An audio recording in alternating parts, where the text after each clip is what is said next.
Now, I know this might be a little jarring for you, but I am a cat now. I've been having more fun than I should be just playing with the program. So, here we are.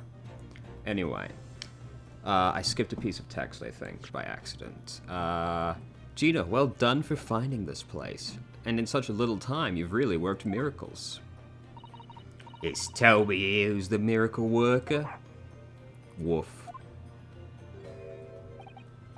Ah, I thought you lot would show up before long. Hello, Inspector. That's one knitted brow. Oh, fuck, I didn't even notice. My man does look pretty angry, I suppose. He looks like he's eating a lemon, not a bag of fish and chips. So, Inspector, are there any sign of the engineer? Sadly not. We didn't find a soul in here. Oh. Well, what a shame. Well, thank you for letting us know about this place and giving us the chance to investigate. According to what Gina tells me, we only found it thanks to the clue you lot turned up. I wouldn't want to say go to Paris with a debt of gratitude unpaid now, would I? Thank you. Anyway, if you're open to snoop around in here, I'd get cracking. Lord Von Zykes and the forensic investigation team are on their way as we speak. Them again. I imagine you've got the picture by now. They don't take kindly to lawyer types. Right. So then, my dear fellows, let's turn this place upside down while we have the chance. And you, Sholmes. Pardon? They take even less kindly to a great detectives than they do to lawyers. Very droll, Gregson, very droll. But you may consider me nothing more than an inconspicuous waxwork model. Right then, let's see what we can find in here. Alright, I can see you're hard at work, Gregson. Alright, trophy. Ah, this appears to be most interesting. Yes, most interesting indeed, wouldn't you say? It's an impressive-looking back massager, that's for sure. I really do hate you, though. I've no doubt that if you hit your shoulders a few times with that, your aches and pains would go away, too. My man understands how so few objects in reality work. It's a Royal Society trophy for excellence in science. A young scientist would wish for no higher honor. Ah. Would you like a massage? No, I'm fine, thank you. I had no idea that it was such a grand thing. I think it's becoming increasingly clear that there's much more to Mr. Enoch Drebber than conjuring tricks. I thought we already knew that. We already established, like, he is an engineer also. I couldn't agree more, my dear madam. And how about you, Miss Naruhodo? Wouldn't you like to take it with you? For your tired shoulders, of course. He's not going to let that go. It's curious, though, isn't it? You would expect such an important trophy to be proudly on display somewhere, not haphazardly cast aside. English gentlemen can be quite a mystery at times. The science trophy has been entered to the court records. Let's have a gander. What did he get it for? Science, obviously, but, you know, beyond that. We have a lot of clues, actually. There's a little metal plaque here. Look. Fostering burgeoning talent for the future of scientific discovery. I've got to turn the sensitivity down on that mouth. Hold on. Mouth open sensitivity. Decrank it. Alright. It just looks like I'm shouting all the time. Part of it's the fact the camera's not very good. It seems rather ironic, doesn't it? Wait, did I skip a line by accident? That didn't really seem to follow. Oh, oops, I didn't mean to do that. Little plaque.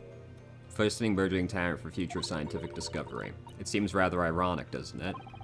But clearly Mr. Drebber really was a talented scientist. Yes, we knew that. Open it up. You're not gonna look inside the trophy. Alright. Let's see what else we got. So we got bows, or, I'm in the way, but there's, nope, not working. There's arrows behind me. This is, it's a European-style quiver of arrows with steel bolts inside. Oh, do you suppose? Crossbow bolts, these. And just the right size for the bow you lot turned up at the exhibition grounds. In other words... Yep, there's more evidence to support your theory. It all goes to show Drebber was the one pulling the strings behind the old scam. Amazing. What did that update to exactly? Belongs to Enoch Drebber, okay. Let's see, so let's have a gander at the machine. Oh, it is flashing, I'm just stupid. I'm sorry, Mr. Naruhodo, that machine is covered by the special dispensation. Why? Why is it covered by that? If the other one, if like an exact copy of this machine is no longer covered, why is this one covered? There would be serious repercussions if you were to examine it, from the Crown and the government. They don't seem too bothered. I don't think we should be either. Well, those two don't seem to be holding back. It's quite hollow inside. No working parts or devices of deception to be seen, my dear fellow. No loose change dropped on the floor, or nothing. Not even a bone for Toby here, my dear fella. British people are very much ruled by their own ideals, aren't they? Yeah. Yeah. I think that's just these two. No. No. Alright, that was fascinating. What else have we got? Door. This door doesn't want to open. Yeah, looks like it's got a pretty hefty lock on it. There's a specialist locksmith on his way from the yard, so hands off till he gets here. With permission, Inspector, I could have that lock open in less than a minute. Well, you don't have permission, and no one's given it to you. Gregson looks as though he's really enjoyed that. Well, there's no sound of anybody on the other side. No, Drebber must have fled at the first sign of danger. What if he's dead? What if, like, he's just dead in there? Well, I didn't mean, like, die right now, but... Oh. Is something wrong, Miss Sasato? Well, I thought I heard a noise from the far side of that door. Well, Gina, did you hear it too? Yeah, I heard it and all.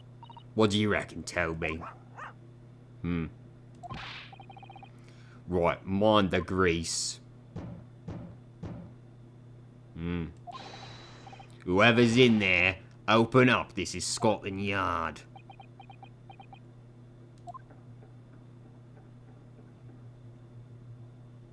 I think you might have given us away, Gregson.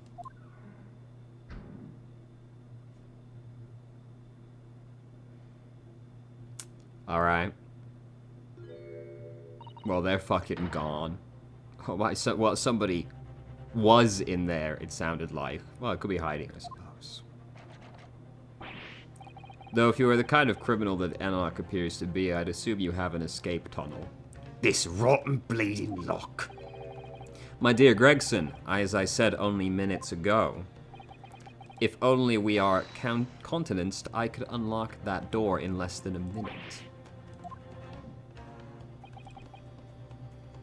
Fine, I'll take the rap for it. It seems like a good reason to me There! You may enter at will. You've confused minutes with seconds, I think. Time is of the essence, I feel. What are we waiting for? Nothing for it, I suppose. This is an emergency. There's a strong possibility that beyond that door is the engineer you all seek. Be prepared for action, my dear fellow. Yes.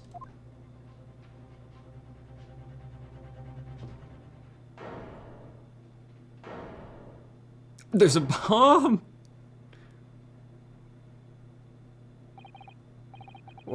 What's happened in here?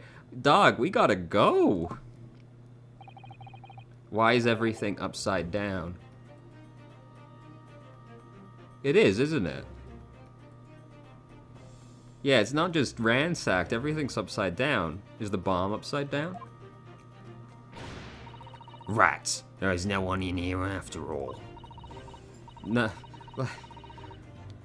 Is Enoch like the fucking guy from Dishonored 2 with the Clockwork Mansion? The whole fucking room just move around? But there must be. It was only minutes ago that we heard these noises. Maybe it was the sound of Drebber running away. But there's only one door in this room. And no windows that could afford an escape route. Those skylights are too high, unless the room was upside down a few minutes ago. There's fucking footprints on the ceiling. Gee, I wonder where he went. Are they footprints on the ceiling? Blow me, what have we here then? Do you all just walk past that fucking bomb? Looks like someone was trying to burn something in a hurry. Oh, that looks like a set of blueprints. To what? To that Professor Airbrain's bombing machine, is it? Blimey, if we'd had these, there'd have been no need to muck about trying to investigate all that scrap metal. There is something of great interest here, too. How is no one looking at the fucking bomb?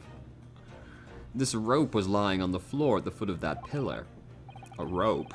What's significant about that? Never mind. You see, but you do not observe, Mr. Naruhodo.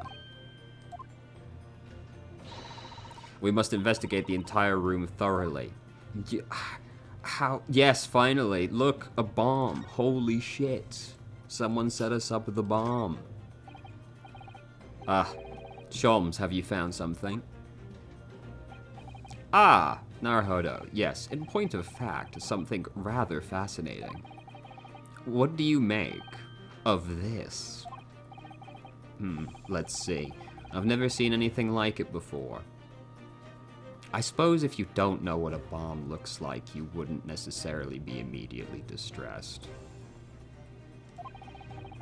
It looks like a bundle of thick cigars wrapped... Mr. Sato, what's the matter? That's a... Surely that's a time bomb, isn't it? What did you say? A time bomb?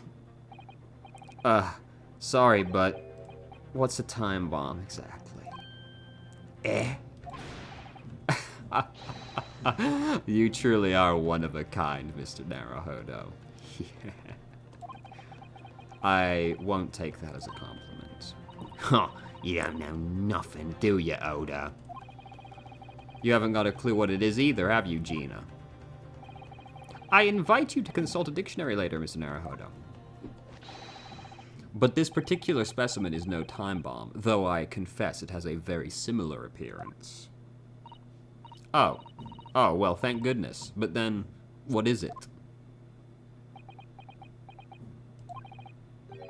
I see. So that's it. Goodness, Sholmes, have you seen to the heart of the matter?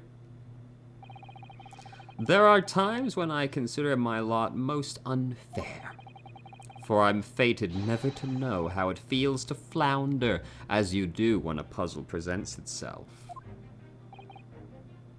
But I have learned to accept the hardships that come with being a great detective, Miss Sosato. Alright, you don't need to be a fucking Rick and Morty watcher about it. Here we go, I feel a great deduction coming. Once again, I can draw two conclusions from the scene we see before us. The first is that the inverted nature of the furniture in this room is the work of Drebber himself. Oh, how could you? Well, who the fuck else would it be? And the second conclusion is that the small device on the floor there is without question completely genuine. Please, Mr. Sholmes, you must explain everything. It would be a pleasure. After all, it is a great detective's civic duty to teach Scotland Yard the finer points of the trade. Well, Inspector Gregson seems delighted with the idea anyway. Oh, you deflected the inspector's glare with such fortitude there, Sholmes. Well done. You're too kind, my dear madam. I hereby dedicate this great deduction to you. Kindly stand just there, Miss Osato. Oh, yes, I'd be delighted. So, shall we begin? Once again, Herlock Sholmes is proud to present his logic and reasoning spectacular.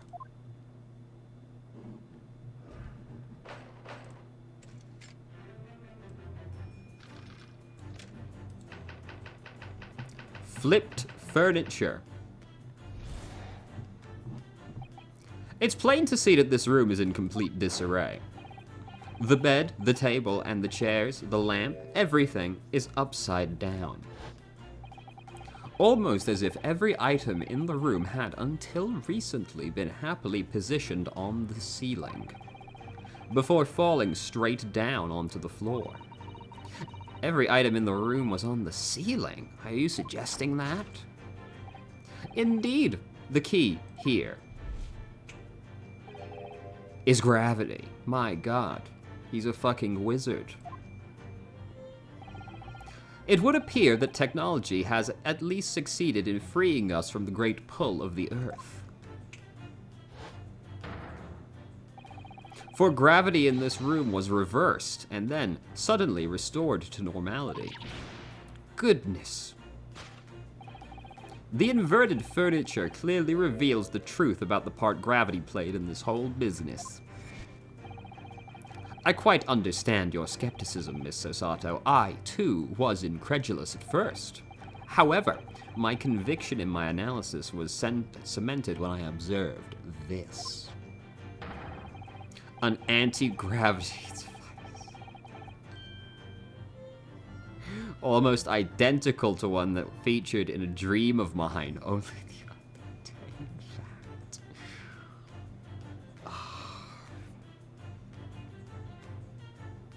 Okay. But then why does it have a clock on it?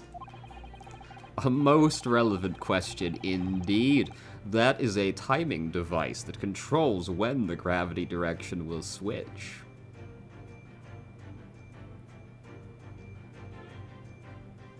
Like, we were investigating somebody that got stabbed a week ago. Like, and now we're at the point where we're talking about anti-gravity devices. There was clearly a requirement for the engineer to be able to restore normal gravity automatically, obviously. And the commotion we heard earlier from the other side of the door was the moment that restoration occurred. Yes, the reason why everything in here has been turned upside down is because of the anti-gravity device. So you see, we need look no further to explain the state in which we find this room. The direction in which gravity acts in here was reversed by Mr. Drebber, before being restored to normality in an automatic fashion sometime later by the timer device.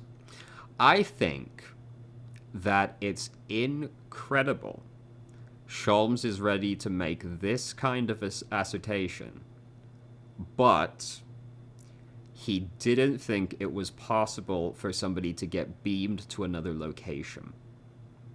But he thinks it's perfectly reasonable that somebody reversed the gravity in a room. That's astounding. Sholmes is quite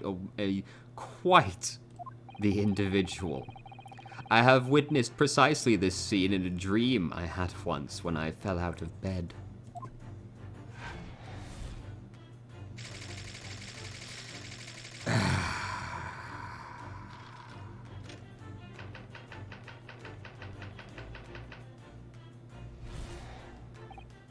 Now, let us consider the next conundrum. What was our engineer friend's aim? Indubitably, the greatest clue we have to explain his actions is above our heads. Yes, how is it possible that there are footprints all the way up there on the ceiling?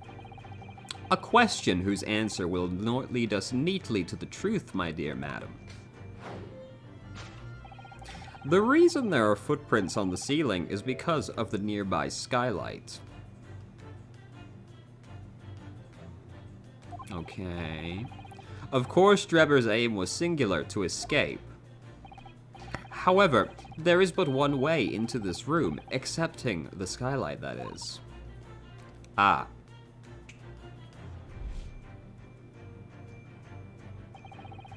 By inverting the gravity in here, as I have just done with my immense power, Drebber was able to fall conveniently to the ceiling and make his escape via the otherwise inaccessible skylight, leaving those footprints behind on the way. The thing about this is that the shoes are kind of pointing in the wrong direction. But the ceiling in here is very high, Sholmes. If the gravity reversal was sudden, wouldn't Drebber have fallen up to the ceiling rather violently? Falling up is both scientifically and philosophically a rather interesting concept, I feel. Yes, if you get launched upwards, clearly you wouldn't take any damage. But the man who was cornered with nowhere to run, so escape through the skylight was his only option. You may recall that I found in the room earlier, which I believe offers a solution. Oh, the rope. To reach the intended destination, what better tool than this rope? By anchoring one end to the wall, the man was able to lower himself safely to the ceiling. Of course. It's all so obvious now. See, like, the problem is that those footprints are not facing the right way, because they're not pointing towards the window.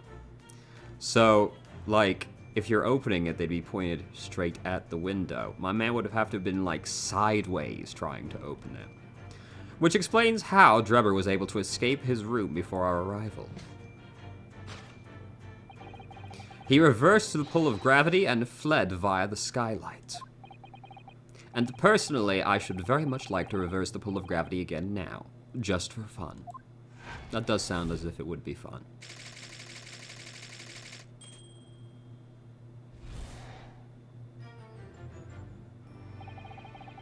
Thus concludes Herlock Sholmes' great deduction of this topsy-turvy puzzle.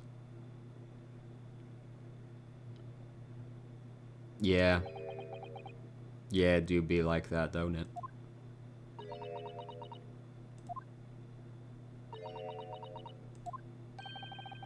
She's completely spellbound.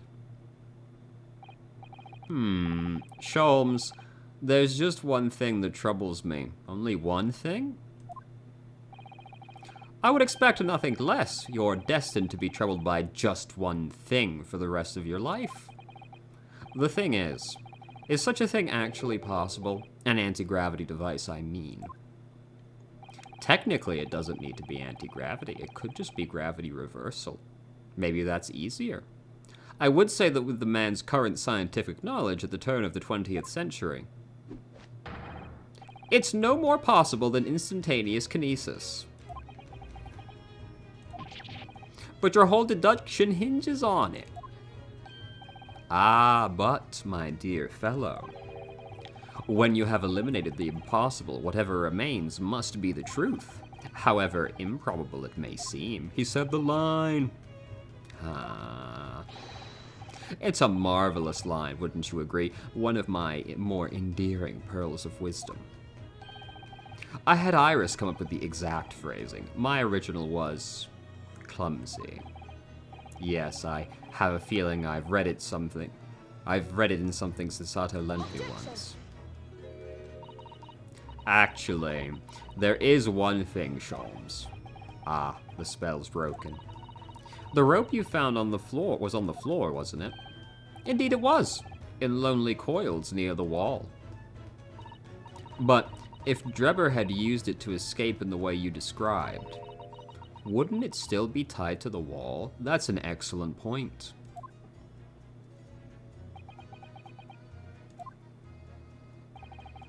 Mysteries inevitably unravel in the end, as I think you'll find do ropes. And as evidence of such, you need only look at the mystery we faced in this very room, now skillfully unraveled. That argument is as circular as the coils of rope. I think perhaps we might need to give Sholmes the usual helping hand. I'm sure with some minor corrections, the great detective's deduction will lead us to the truth. The whole idea is going to have to change, but yes, slight corrections. You're right. And we must do it quickly before Drebber gets too far away. If you're ready, then, let us resume. Herlock Sholmes' logic and reasoning spectacular. Hold on, I gotta hydrate for this one. Wait, which can is it? There we go. The camera won't like this.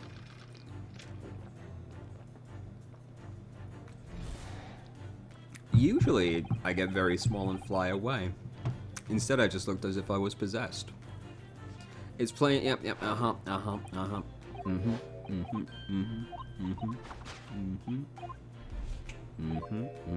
He's a wizard, yep, The inverted furniture. To think, gravity could have been reversed in this very room. I find the whole idea utterly enthralling. Only Sholmes could conceive of such an explanation. But the man himself admitted it was a scientific impossibility, so... Yes, you're quite right. We must completely discount the idea at once. Oh, that's unusually merciless of you. When you have eliminated the great detective himself said so, didn't he? While refusing to part with his dreams of anti-gravity devices. Yes, I suppose so. Well, let's see if examining this topsy-turvy room reveals more. Alright. What have we got?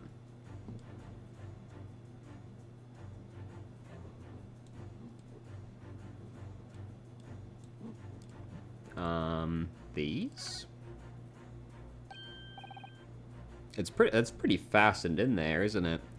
Ah, look, Mr. Sato. When everything seems to be turned upside down in here, this safe is conspicuously the right way up. Yes, that's true. But look more closely at the safe's feet. Ah, that's a lot of very large bolts fixing it to the floor. Think before you speak, that's what you wanted to say, isn't it? I really put my mouth in my foot in my mouth there. My mouth in my foot. I certainly didn't say that. Alright. What is it? Oh, this? This would not be that way up. Well, I wasn't expecting to find a pretty bunch of flowers in here, that's for sure. Ah, look at that. I know. That slender little vase looks like it's about to topple at any moment, but the flowers are thriving. Somehow it makes you think of the fragility of life, wouldn't you say? What the fuck are you talking about? To be honest, Mr. Naruhodo, something else about it made a rather deep impression on me. Yeah. Take that!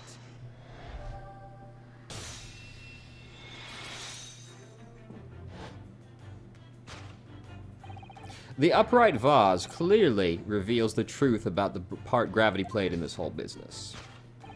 Upon my word, Naruhodo, you've surpassed yourself by completely turning my argument on its head. Trying to impress your assistant here, perhaps? No one is trying to steal your spotlight, Sholmes. No, maybe a little. As you rightly say, though it appears at first glance all the furniture in the room is upside down, this unassuming slender vase is standing keenly to attention. And unlike the larger safe, there is nothing affixing it to the floor. And it's the exception that breaks the rule. In short, much as it pains me, the gravity in this room was never inverted at all. My deepest sympathies for your loss. Oh, poor Sholmes. But the show must go on. Let us continue with our deductions. Now that we know this contrivance is not, in fact, an anti-gravity device, there remains but one other possibility. That it was what it obviously appeared to be to begin with. You don't say. Someone deliberately turned every piece of furniture in here. Which might sound obvious, but leaves one mystery very much unresolved. Namely, why would anyone choose to do that? Quite, and naturally there is an explanation. Yes, the reason is the anti-gravity device, He's absolutely determined that this device must have something to do with it. I'm afraid the lure of an exciting scientific explanation is too strong. Well, there's no doubt that somebody did this. Somebody turned all the furniture over. So whoever it was must have had a reason. I'm afraid nothing comes to mind at all, though. Well, let's look around and see if the answer presents itself. Alright. Oh. Well. There you go, I guess. Take that!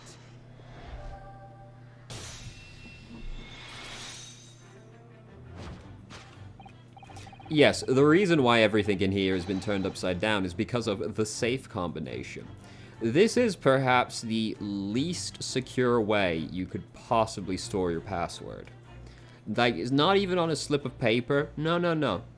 It's written in the big-ass letters on the underside of a piece of furniture. Precisely. I believe, Mr. Naruhodo, that you had a very similar experience once, did you not? Yes, last year, when I bought a lottery ticket and noted the ticket number on the inside book cover of a book just in case. That's it, for people are forgetful souls at heart, and always make a written note of important information. Just keeping the ticket itself safe would be sensible, I think.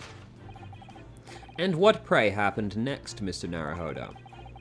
When the day of the draw came round, I'd forgotten which book I'd written the number in and had to turn my room upside down to find it. That's it! For people are forgetful souls at heart, and always forget where they've noted things down. It is a vicious cycle sometimes, isn't it?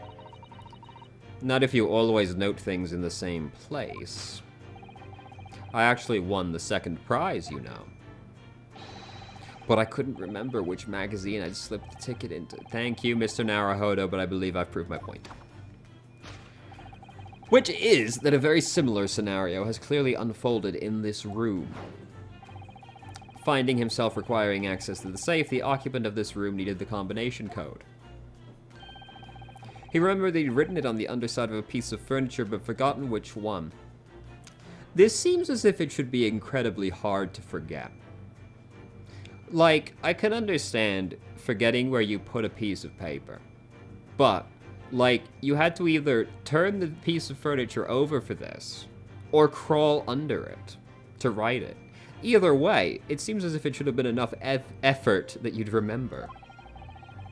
Leading to the state in which we find the room now. Yes, Mr. Drebber overturned all the furniture in here in a desperate hurry to locate the combination code that would unlock the safe.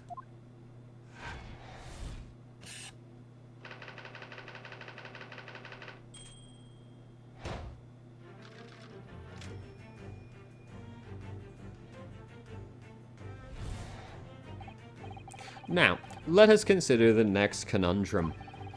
What was our engineer friend's aim? Indubitably, the greatest clue we have to is above our heads. Blah blah blah. Feet on the roof. Oh shit! Look at that. He's trying to get to the skylight. Oh shit! Why are you running? Well, if a change in the direction of gravity can't explain it, then how did those footprints get up there? Yes, I feel as though that particular mystery has just become harder to solve. I was banking on a fucking Clockwork Mansion situation, so I'm upset, to be honest. I can't think of any other way to explain it. Life was so much simpler in those halcyon days when gravity could be reversed. Yes, if only we could go back to those times. It was minutes ago, and those halcyon days never existed. Well, I suppose we must simply put our faith in Sholmes and observe in more detail.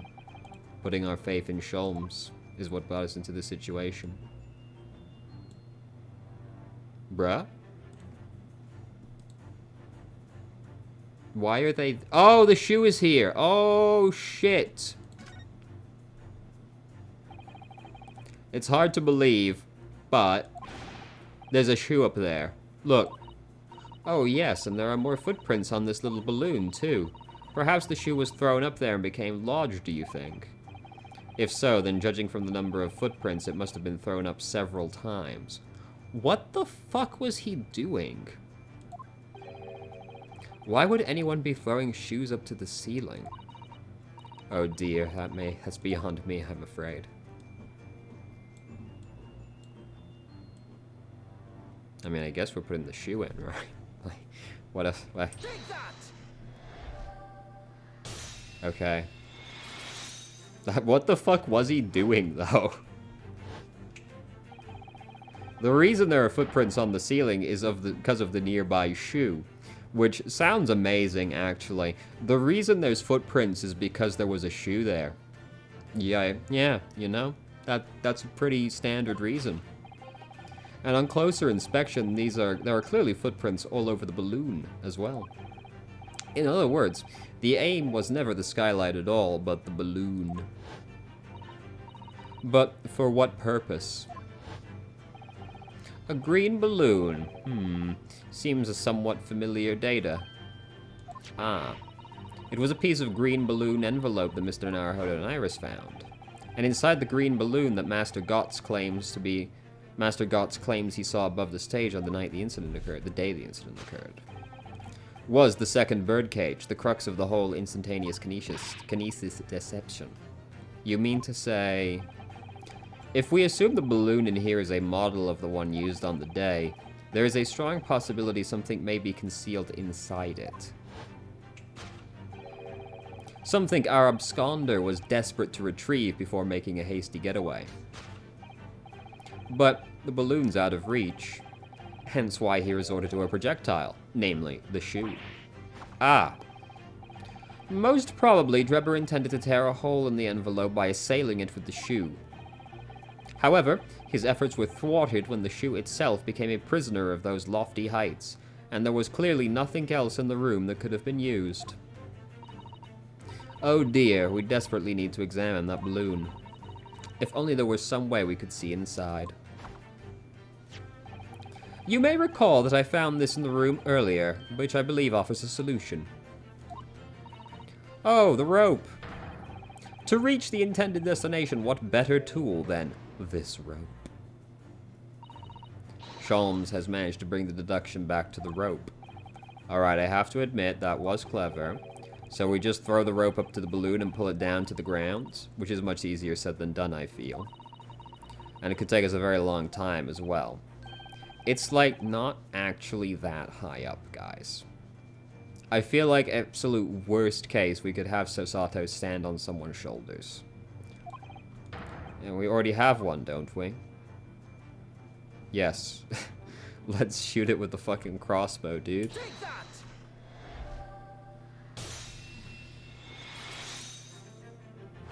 This seems perfectly good. Alright, we gotta examine the scene. Oh, what are you bringing in to examine it with? Oh, just my crossbow. This was found at the scene, in fact, and in all likelihood belongs to Mr. Drebber. If the man had only brought it away with him that day, He could have avoided losing a shoe in such a critical time as this.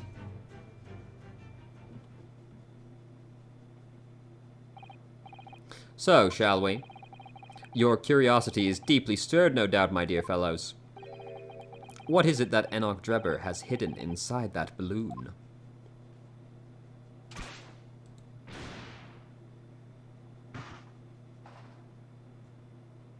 Oh. Well, that's not what I expected. A waxwork? I mean, yeah, it's the head from the waxwork we know about, obviously. But that's just not what I expected to be in the balloon. Indeed it is, a waxwork head inside a metal mask. A mask that is shut tight and fastened with a strong and quite impenetrable lock. So we can't see inside the face. That means... Just a moment. This is the head of a waxwork model? Does that mean? Oh, goodness. I see you've joined the dots, Sosato. Excellent. Ah, of course, a headless waxwork model. The case of the abducted Madame Tussville's model that you'd largely solved. It was only the head of the killer that was still missing. Indeed it was. But I believe Madame Tussville will now have to settle her sizable account with me. This, as you have now surmised, is the head of the infamous professor. Yes. But why is it here? This conclusively confirms my suspicions. The man responsible for stealing the professor from Madame Tussville's and returning it, sans tete,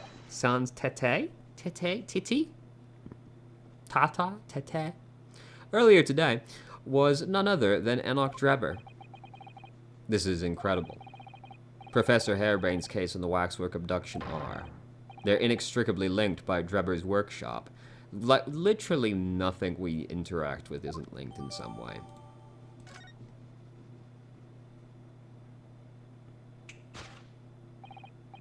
Well, it appears our logical pleasure cruise has come to an end, my dear fellows. All that remains is, yes, to speak with the architect of this adventure. The architect? You mean Drebber?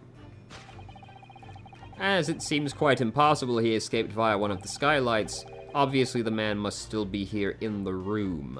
Oh, is he in the safe? And this location should be abundantly clear, if you simply reflect on the journey we've made together during this deduction. Drebber is right here, somewhere in this room. So, Mr. Naruhodo, will you do the honors? Yes, of course. Drebber's hiding place must be the...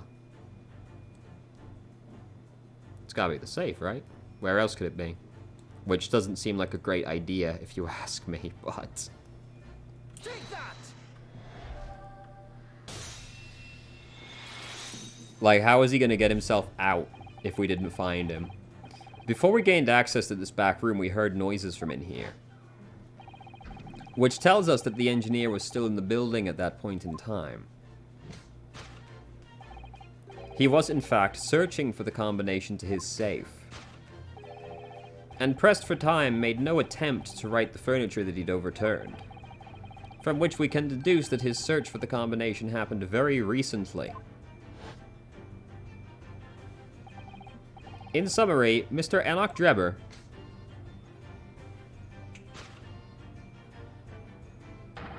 is at this very moment inside the safe.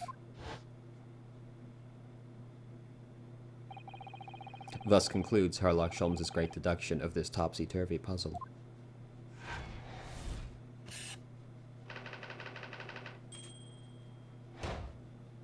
Solved. Very disappointing, much more mundane than I thought it might be.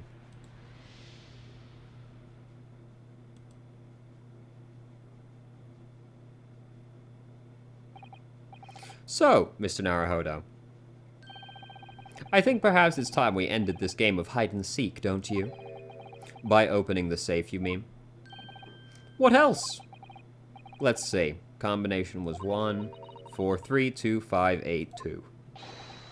I knew that. Alright then, here goes.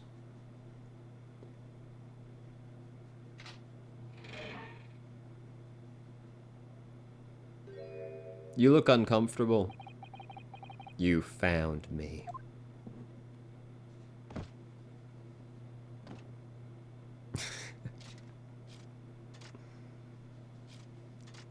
Whoa.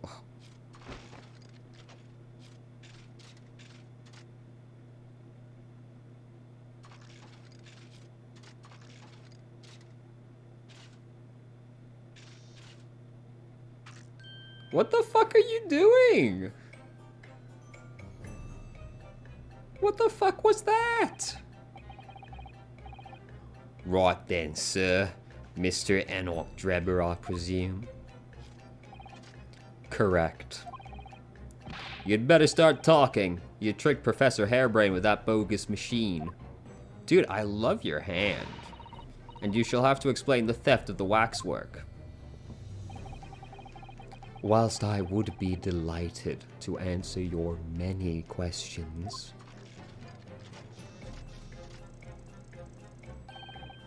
personally, I would advise you deactivate my little parcel first.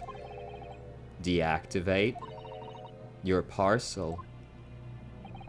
I refer, of course, to the time bomb. I left it in a most prominent position. Ah! Ha ha ha. I see. Stunned silence.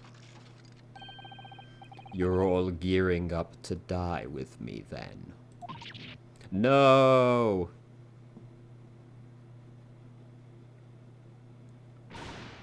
Sholmes, we've only 7 seconds to spare.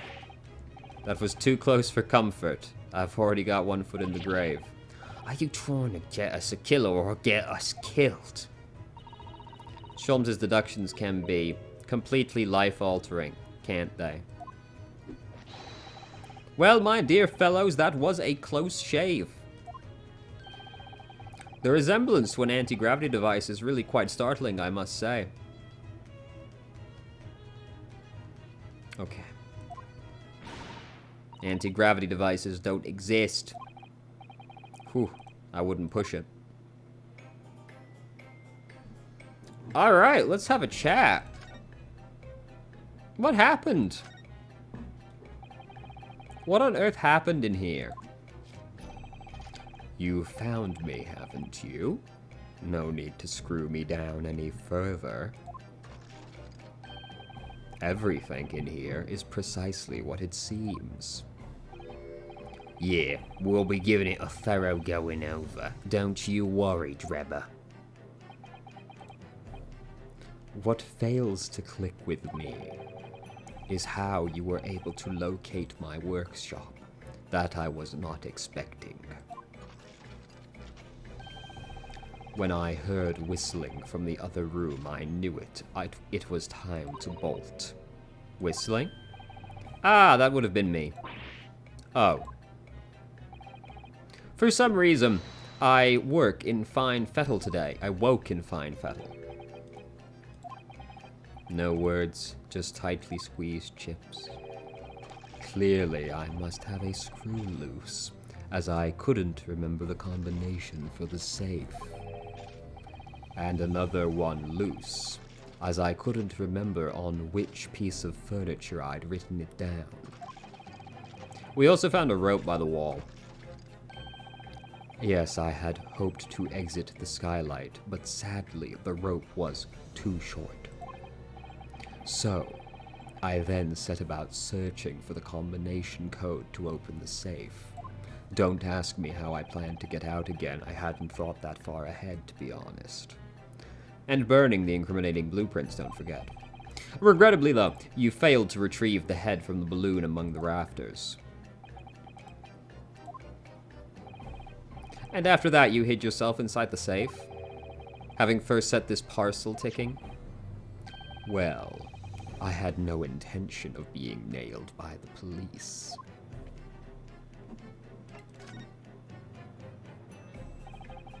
Got a death wish, have you? Hiding right beside a ticking time bomb.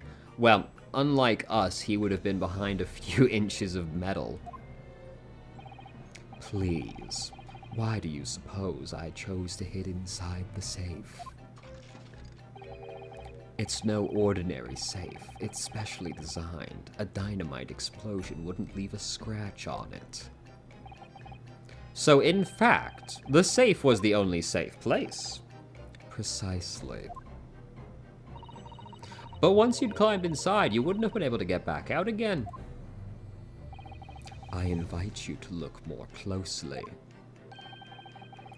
The safe is fitted with a handle on the inside to allow the door to be unlocked from within. Well, fair enough.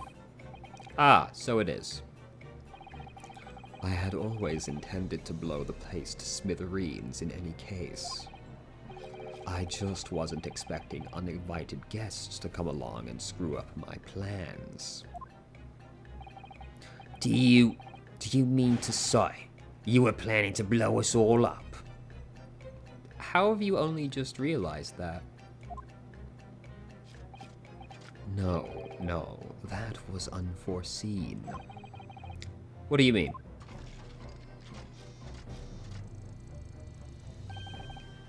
Most people run, you see, when they see a ticking time bomb at their feet. Ah. I calculated the time required for retreat to a safe distance, and then set the device accordingly. But your seemingly endless discourse in here threw a spanner in the works.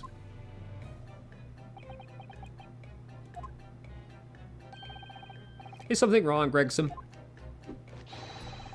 Do I have something on my face besides the usual ears, nose, and mouth?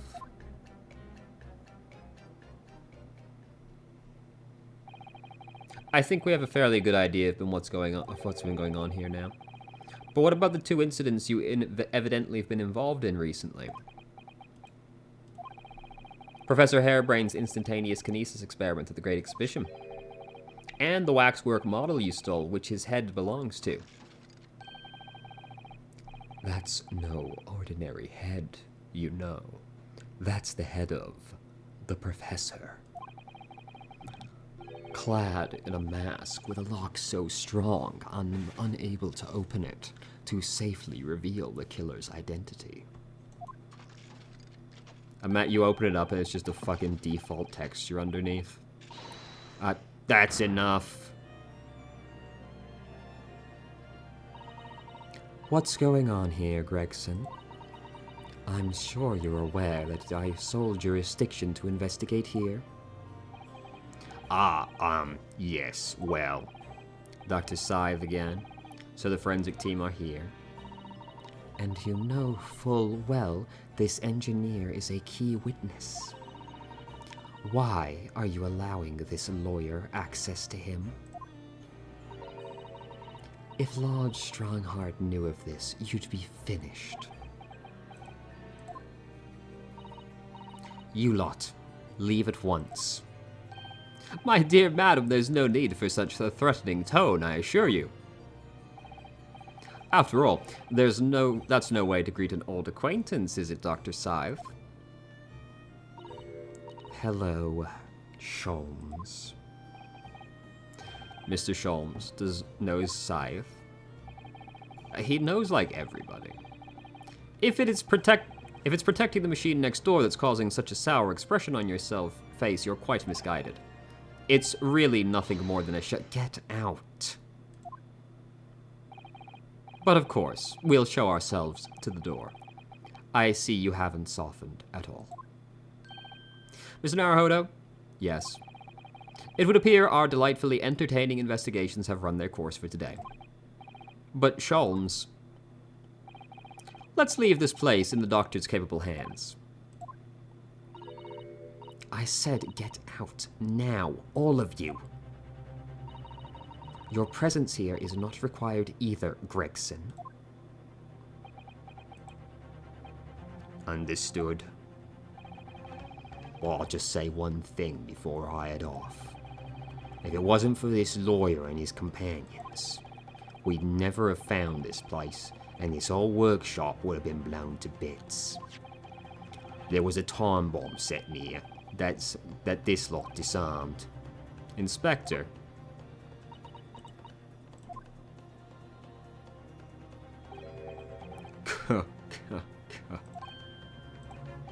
Something giving you a chuckle, has it, Drebber? Ah, so sorry. Didn't mean to offend. You're quite right, of course. You did disarm the time bomb, didn't you? Yes, you did disarm that one. Eh? What are you? That one? You mean? Oh God.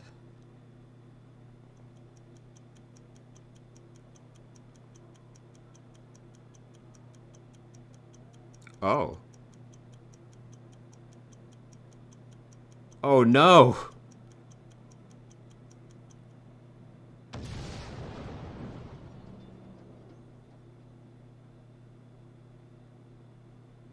Oh!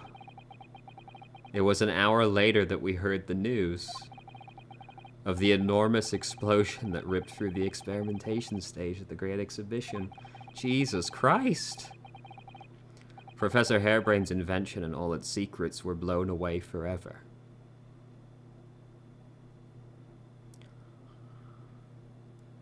Well, that's gonna be a fucking problem, isn't it? Fuck me. God damn.